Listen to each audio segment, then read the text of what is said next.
आंबेडकरी चळवळीतील एका सुप्रसिद्ध गायिकेच्या निधनाने भीमगीत गाणारा तो आवाज कायमचा हरपल्याची भावना व्यक्त केली जात आहे।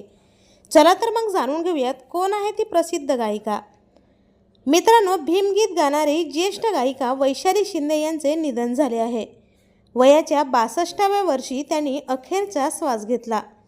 गेल्या अनेक दिवसांपासून त्यांना आजाराने ग्रासले होते, परंतु उपचार घेत असतानाच त्यांना मृत्यूने गाठले। त्यांच्या पायाला गँग्रीन झाले होते।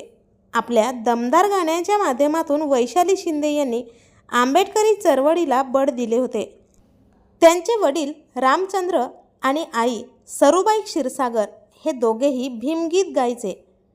आई वडिलांनी दिलेला वारसा सांभाळत वैशाली भीमगीत आणि बुद्धांची गाणी गात होत्या। 4 एप्रिल 1962 मध्ये सोलापुरातील मोहोळ तालुक्यात त्यांचा जन्म झाला होता। घरची परिस्थिती अतिशय हालाकीची होती। त्या अतिदुर्गम भागात मोठ्या झाल्या। वैशाली यांचं खरं नाव दया क्षीरसागर होतं, मात्र लग्नानंतर त्या वैशाली शिंदे या नावानेच ओळखल्या जाऊ लागल्या। मुंबईत त्यांची भेट कवी लक्ष्मण राजगुरू यांच्याशी झाली। त्यांनी गाण्यातील अनेक बारकावे वैशाली यांना शिकवले।